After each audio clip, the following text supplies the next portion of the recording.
I'm Chris. And I'm Melody. And this is our podcast, where we look at every Disney animated film ever. And we drink tea. Yes. Yes, we drink tea. Until we get bored of this, of course. It's still a little hot. It is very warm. Melody, what are we drinking today? We're drinking chai rooibos. Is that how you pronounce it? Chai rooibos. Yes. Rooibos. Warming Correct. and spicy sweet. Yeah, Caffeine free, because I can't drink caffeine past 5 p.m. we can't be doing that. We're in our 30s. Yeah. We can't be drinking no caffeine after the sun goes down. Ooh. Yeah, I burnt my tongue a little bit. Careful, Okay. it is very warm. I'm not patient. That's okay. Well, last week we talked about Pinocchio in our first ever episode of this here podcast. And today we are switching things up and going in the complete opposite direction. And we are talking about Disney's 59th animated film. That's 59th? right. 59th. I guess I would have thought they would have had more than that. Oh, really? I don't know. I thought you were going to be impressed by the number. Like, I don't there's know. 59? I just feel like there's... I guess there's 60 now that we're on the current film that is out in theaters right now. But we are not talking about that film. We are talking about 59th animated feature film, Raya and the Last Dragon. Which, yeah, up until a few weeks ago was the newest Disney film. But Encanto has since come out. It has. And is the 60th. I thought it was the 50th. I thought we were only at like 49. Oh, really? And then I had to do some research on Wikipedia and realized that they were at 59. You and I have was like, oh dear. a better caliber on that than I do. I'm just kind of like, Disney's always releasing things. Well, I think most people probably think that or at least people equate the Pixar stuff with Disney. Okay. Yeah. And maybe some That's probably why my brain was like... And maybe some, the Disney sequels don't count because those were straight to video. Oh, those don't count? No. Maybe that's why my brain... The only thing that counts is released into theaters. It's the Disney Animation Studio. I guess I thought you meant anything that they have ever created. And I was like, No. seriously? Only 59? Only that includes all the live action movies. No. No. If you include everything they've ever done, oh good lord. We'd never get through all that. We would not. No, but today we're talking about Raya and the Last Dragon. Which I wanted to do a little bit of comparison between Pinocchio and Raya the Last Dragon. Oh my gosh! How in the world? No, just in the sense that so Pinocchio comes out in 1940? I think is what we said, 1940. The movie cost $2 million to make, which in 1940 would be about $30 million, I think, probably today. Okay. But that was one of the most expensive movies ever made at the time, right? Raya and the Last Dragon cost $100 million to make. Oh, wow. I would have thought it would have been, a cheaper production just because, people were, at their homes. Right. So recording. Yeah, that was part of the bonus features that we kind of watched after the movie when we watched this was it was showing how they recorded the voice actors for this film because this was in production when the pandemic started. So they had to stop production and move it to completely being at home for all of the animators.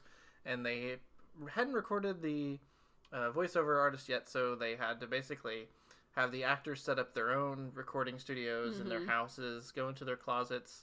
I guess they sent them the equipment and directed them from their houses doing all of their voice recording at home, which is cool that you can do that nowadays. Really, technology has progressed to the point where we can just have this nice equipment in our homes and be able to do everything remotely. So I guess they just record it at their homes, and then if there's a discrepancy with the way the sound is, somebody just filters the sound to make it all. Yeah. I mean, there's lots of filtering you can do. They obviously have them record multiple takes so that they can get different types of readings and whatnot. And that's something some people don't know about animated films is that, one, the actors are never in the same room together. Very rarely. They all record their voices separately. So when you think about Toy Story, at least I think for majority of the Toy Story movies, Buzz and Woody are never in the same room together, those two actors.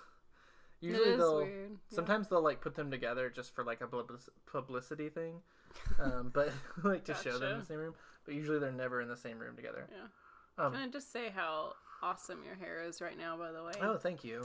I put it in a little pigtail. I don't know what possessed me to do that to you, but you just let it stay in there. So it's great. I'm taking you very seriously right now. Well, thank you. No one else is now. You want me to take it down? No, just unless it's gonna distract you. No, it won't. I could see your eyes start to glaze Actually, over. I kind of want one for my hair because my hair is bothering me. Your eyes started to glaze over when I started to talk about recording. No, it didn't. I'm the one that brought that up. I was the one that said it was interesting. Well, anyway, so we decided to do this because I think we had both not seen this movie yet. Mm-hmm. So this is going to be a different kind of experience where it's not a movie we grew up watching. It's a movie that we just saw fresh. Way other direction than the other one. Yeah, as no adults. No order whatsoever to these podcasts. No, We're not just at all. kind of have floating through the ether, going around. But I think we both generally still keep up with Disney movies. Like we still will check them out every once in a while. Mm-hmm. There definitely was a period where I stopped paying attention, like the 2000s or so, like when I was like in high school and college, kind of early college, but Disney was not putting out like great movies. This is like the Chicken Little era. Oh gosh, yeah. Or Bolt. I did not watch either one of those. Had no desire. Home on the Range, remember that one? No. Nope, nobody does. Home on the Range.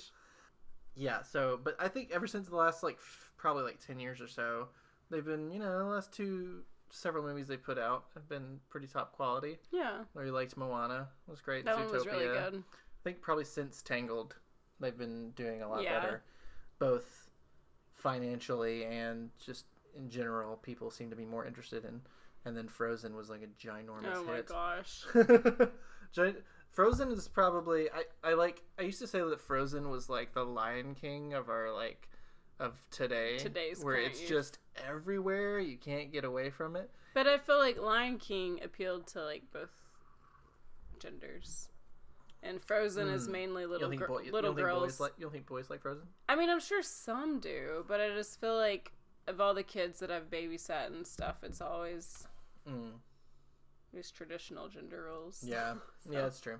If we're just talking about marketing, though, I think that Frozen has almost surpassed The Lion King as far as like how just overwhelming it is a little bit. How like it won't go away. Yeah, like some girls that I nannied a few summers ago, we had like the Frozen soundtrack, and they wanted to hear it played over and over and over. Like they just couldn't get enough of it, and it was very just.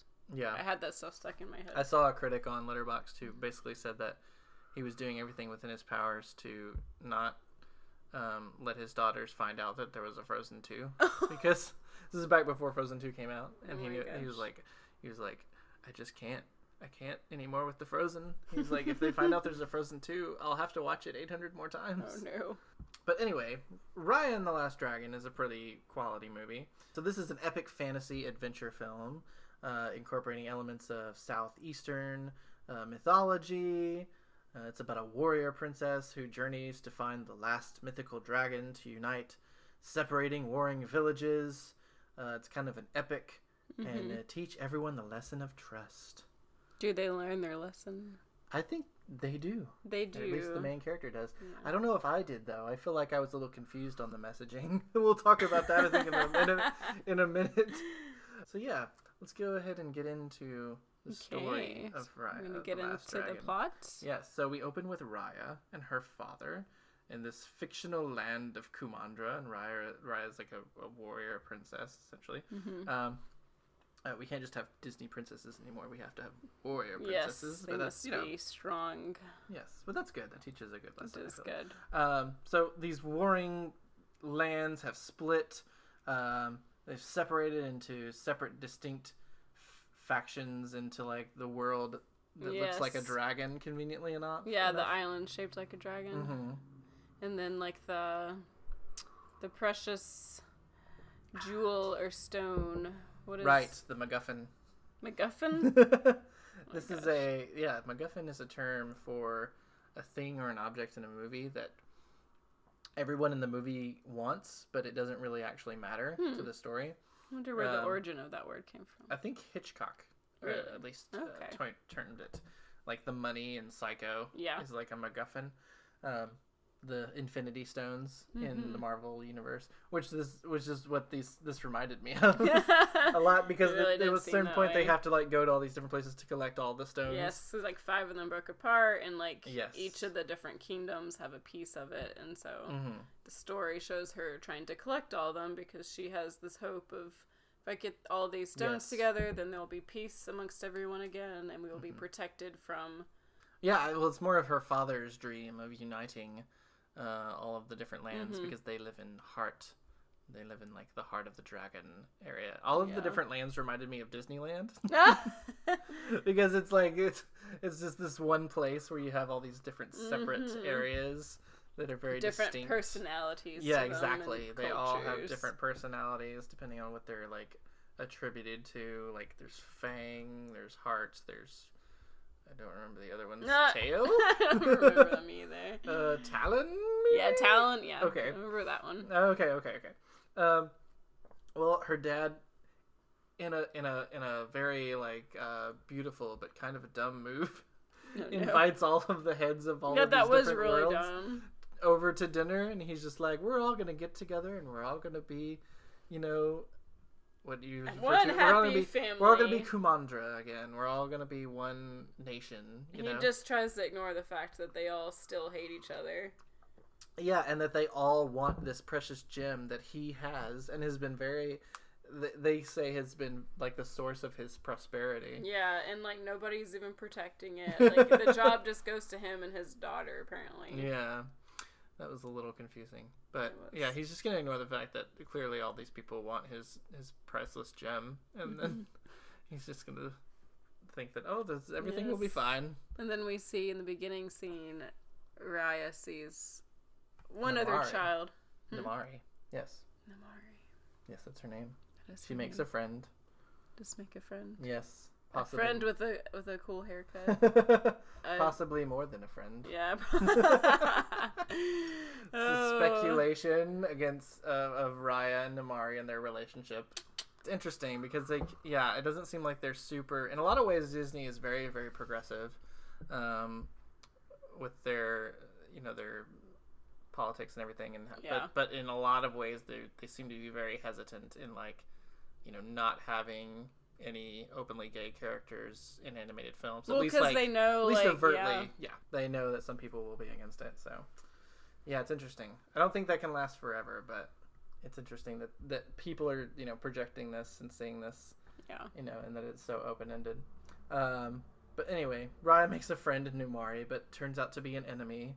Yes. I hated the scene where she has betrayed Raya, and then she like backs away. Like, the way she walks. She backs up like very like swaggerly. Like, I'm cool. I know. Like she like even. Why did she even give her that dragon gift anyway? If she knew she was just gonna betray her. That's how you gain people's trust. Oh, that is true. You give them presents. You sucker them in. I would have given her like a default present. And then, have the real one for myself. Yeah. Yeah, I think this is where... So they bonded because they were both dragon nerds. Like, they both liked the different species. Mm-hmm. Yeah, she tells her all about Sisu. Mm-hmm. That there's this legend that Sisu might be... the last dragon. This is where she might be. So all of the different warring villages, they fight over this stone and they break it apart. And this releases basically evil clouds. Yes. Well, it's like the impending doom is like, now look what you've done. And then they all look around them and this is like, this thing that's been like hidden under the surface within our community that they didn't even realize maybe it was there. Mm-hmm. And then later it talks about the cloud is basically all of the, I guess it represents the evil or just like the way that people don't get along. Yeah. And so, like, just their not coming together and their dark nature, like, it was heightened by their inability to get along. Yeah. It's the true enemy is themselves. So if this dark cloud touches you, you basically immediately turn to stone. Yeah. So it escapes. It turns Raya's father into stone. Mm-hmm. She escapes. She escapes because she has a piece of the thing. So it's, like, only... Mm-hmm. The thing, like, wards off Yeah. The cloud. I love how I'm saying the thing, because I forgot the name of the actual stone. Yes, I forgot to write it down. I just wrote evil clouds. Yeah, but they're also afraid of water, which they play into that when it cuts to essentially 6 years later. Raya's an adult and she's looking for Sisu. Not sure why it took her like 6 years to just travel to this place and find Sisu, but maybe she had to grow up first. She had to become of age.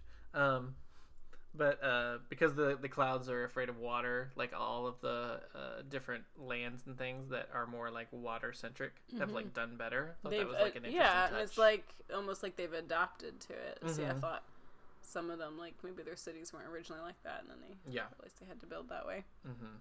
Yeah, I think it's an interesting thing with the evil clouds being so like personality less. Like, because Disney villains are such like a staple of the history of Disney movies, and we're really kind of seeing like a decline of Disney villains as characters, especially in the last like few years. Interesting.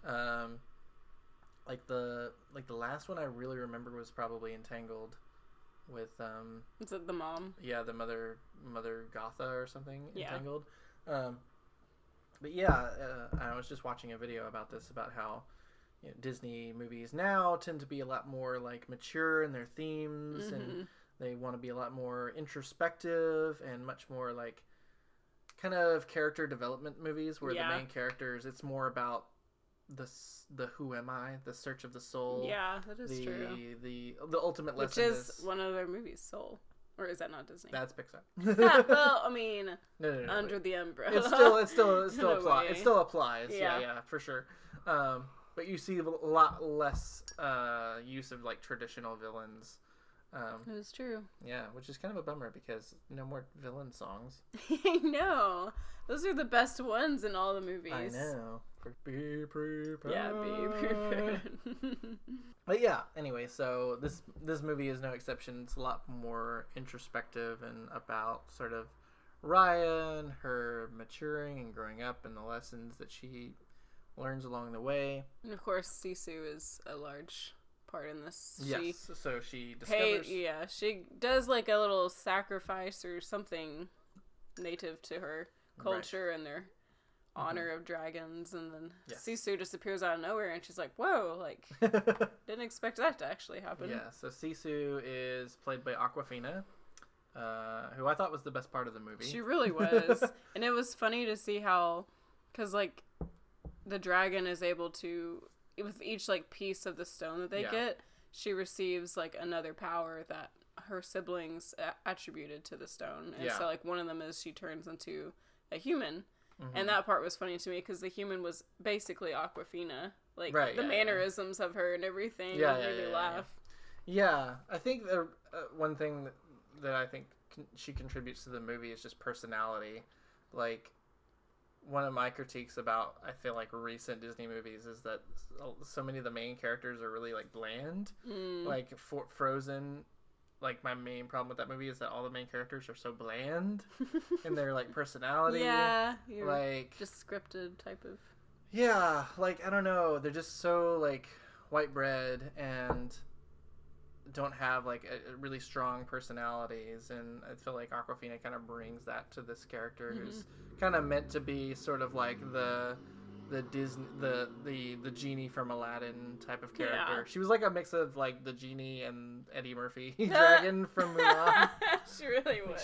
She's the comedy relief. Mushu. Yeah, she's the comedy relief, but she is also just like kind of the wild card character. Yeah. So she's like a water dragon. A lot of people have been comparing this to the Last Airbender, which I have never. Which neither one of us really have seen. I've seen like maybe the first like 3 or so episodes, and couldn't super get into it. I know that's heresy because there's so many people who love that show. Well, good for them. Yeah, we don't have to get into it. I love that they love that show. Maybe one day I'll watch it. But yeah, apparently there's a lot of really close connections between that show and this movie. So they have to go through and collect all the stones. Oh, I wrote down that Sisu is like Mr. Rogers. She's just like completely trusting and she does trust everyone because I guess maybe the dragon represents everything good. It's not tainted by the evil of the human race, maybe. Yeah. So, well, she was trusted. Yes, so essentially, that's true. Yeah, in the scene, it shows like what happened between her and her siblings. Like, I guess they were trying to protect humanity from this cloud. They created the stone. Yeah, and so but the way it was created, like they put their energies together, I think, and then the only way that it could be done was if they trusted one of them to hold that energy, and the rest of them be taken by the force that was destroying everything. And so Sisu was the one that was trusted, and so I think that sense of hope was put on her, and so we see her throughout the movie trusting people, like, why can't I just, you know, she goes like, oh, I want to get this on credits, and the credit, like, she thinks she can just grab things and not pay for them. That was funny. That was hilarious. But yeah, she's it's funny because the message of the movie is ultimately that you should trust people. But it also seems to be like you should trust people, but also be careful, because like Sisu does constantly like trust people, and then it like comes back to like bite her. To, like, like who else? She trusted the woman, or like the woman told her like, come with me, I'll help you out, and then it was just a trap. She locked her in this gate with the monster. She goes up to the village with the wall and is like, let's just knock on the door and see who's there. And then they fall into the trap thing. The baby trap thing. Yeah, so it was kind of like, okay, trust people, but not old ladies. And then I guess, is Raya like wanting to trust, or no, she sees like that baby. Oh, it was like, you poor baby, where's your mom? And even the baby can't be trusted. It's like this little ninja with these monkey sidekicks. Yeah, so they go to all of the different villages to collect all the stones, which felt like a video game, like objective, or like a Marvel thing where they're going and collecting all the Infinity Stones. And they meet all these different characters along the way. So there's a ninja baby, which felt like a boss baby. Yeah, like somebody saw the boss baby or whatever and was like, oh, you know what people think is funny? Babies who do crazy things. People love that. The little boy with his own boat. I liked that boy. Yeah, it was another thing. He was very like self-assured, like had his own little business. It just bothers me when like little kids in these movies are like when they do like the winky eyebrows. Oh, he does do something like that. Does it make you uncomfortable? A little bit. It felt like textbook, like, oh, you know what people think are funny? Ninja babies. You know what else people think are funny? When kids like act old and kind of like move their shoulders and Wait, was he trying to flirt with them? Yes, like being overly flirtatious and cool. He was just he was kind of just had this like he thought he was big stuff. And then the big guy. Oh, that guy I liked him though. He was the tough character. Yeah, I liked him too. Yeah, because he was trying to be tough, but really he just was lonely. Because like it's sad, because then they get in that little booby trap thing where it falls on them and lifts them up in the air. Yeah. And then they wake up and they're in this little cabin with a warrior that's, you come to find out he's the last one that survived because everybody else was turned to stone by the black cloud. And so he hasn't been around. Yeah, he hasn't been around people in forever. So he was like, they're like, what are you going to do to us? He was like, well, I don't really know. He traps them and he's like, I don't know what to do with you now. Yeah. He just needs a friend. Yeah. Yes. And they all kind of form an unlikely family together. A little posse. A little version of Kumandra, which is exactly what her father wanted. You're right. Getting all of them together. Because they were all different and unique. Well, that's eventually what they have to learn at the end. So when they finally get to the final place, Fang, and they confront Numari, who is kind of like set up to be kind of the villain, but we all kind of know where this is going. I feel like we know from the beginning that she's gonna turn good. Yes. But before she does, you know, again, Sisu in her trusting nature is like, I trust you, Numari. Oh, and then gosh. Numari freaking shoots her. But it was weird. It was like she trusted her, and then like they had this moment, but it's like her bow was still pointed directly at her chest. And so of course Raya stepped in. I mean, I would have. Well, it was because Raya threw the thing that she ends up pulling the trigger. Oh. That's why later she's like, you're just as much to blame as I am.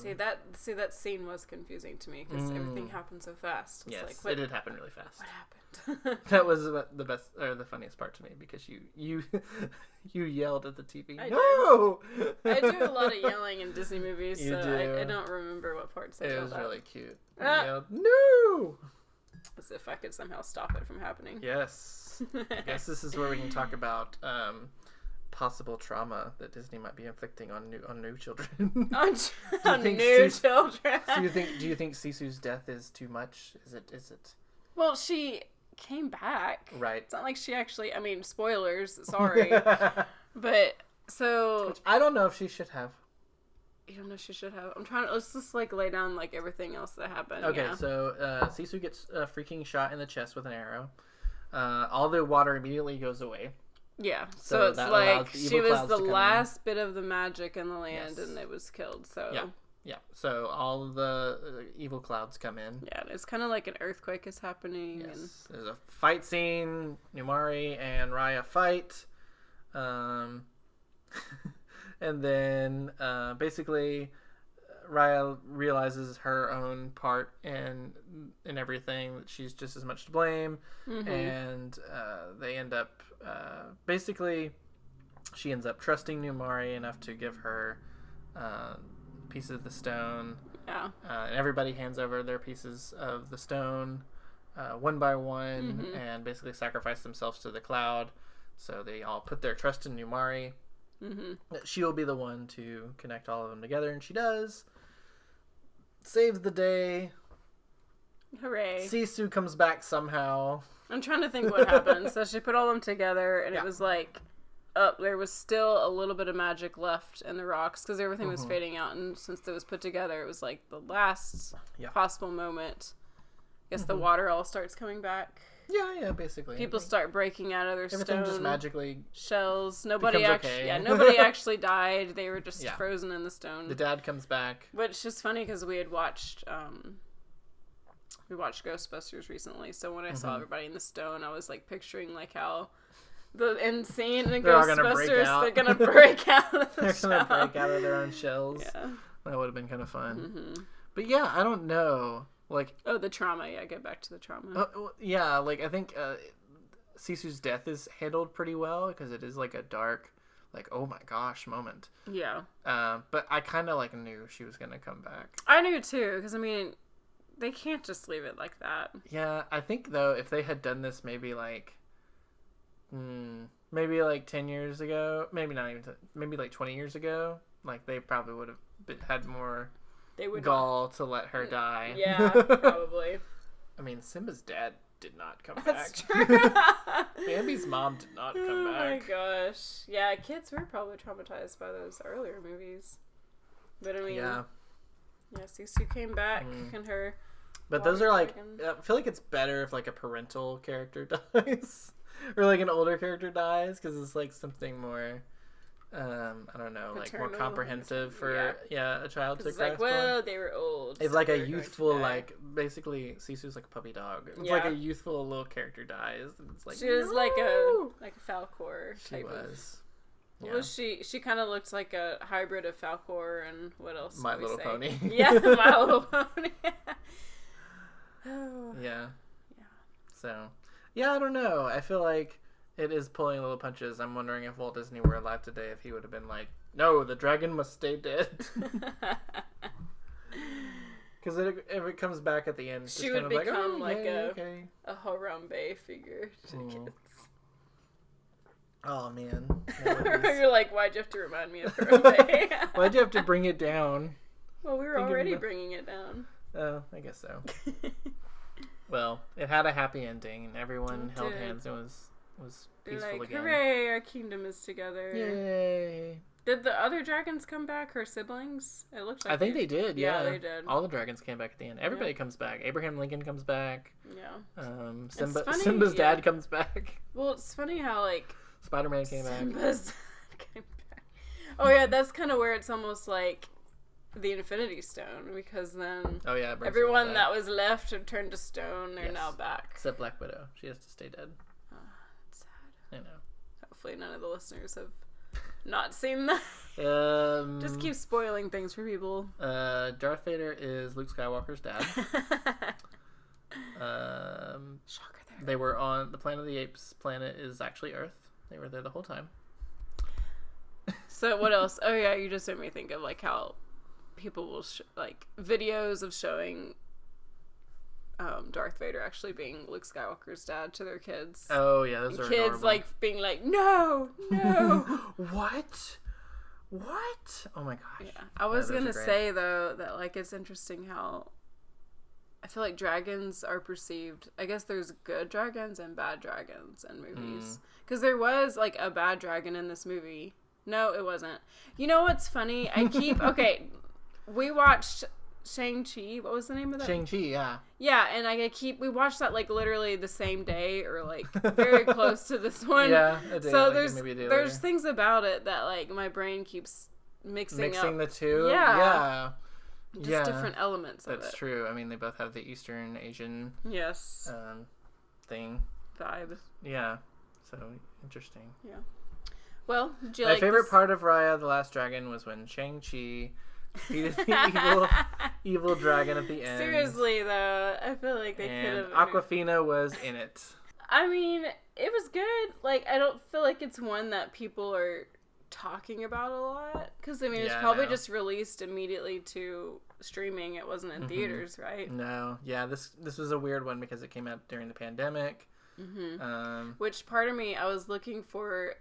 Is there a metaphor with, like, the pandemic in this movie somehow? I was trying to find that in it as I was watching it. You try to find that in every movie that is released post-pandemic. Well, who wouldn't? I mean, just saying. Trying to keep it current. Yeah, I don't think this one, like, really lit a lot of fires like Moana did or anything. Even, like, Soul came out during the pandemic, but I feel like even more people were talking about that. They were talking about that, than this one, probably. Yeah, which, I mean, I don't think it makes it any less good. Like, I enjoyed it, but, I mean, it's not something that I feel like I have to watch again. Yeah, for sure. So, yeah. I don't know. I'd give it, like, 3 stars. Yeah, I give it about 3.5. Yeah. I enjoyed it. Definitely more than Frozen 2. Oh, see, I never watched Frozen 2. It's bad. Gosh, I don't remember how I watched Frozen 1, I think about it. Well, I really hope that, at least Disney kind of continues doing these different diverse stories. It was kind of mixing different genres together. And, like, having representation of different cultures is important, too. Yeah, so it's really cool. And having all these, good lessons, good, like, worldly themes and everything. Yeah, and, like trust and... And just, kind of picking different genres. I mean, this is not a musical. So it's kind of different than Moana in that aspect. That it's just like an epic. How would you describe it? It's always more like action oriented. So they were probably like, how can we make a Disney princess movie but get the boys in too? Get the boys excited about this. There's fighting in it and swords and a dragon. A dragon. It's a pony dragon though, but I feel like dragons are big right now. They are big. I have lots of art students that What do you think started that? The dragon craze? How to Train Your Dragon?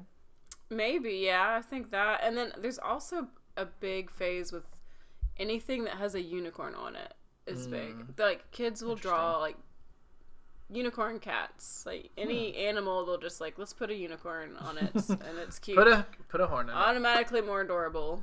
It's just strange. So we will be joining you next week. Oh no, we didn't say the name of our podcast either. Oh, that's right.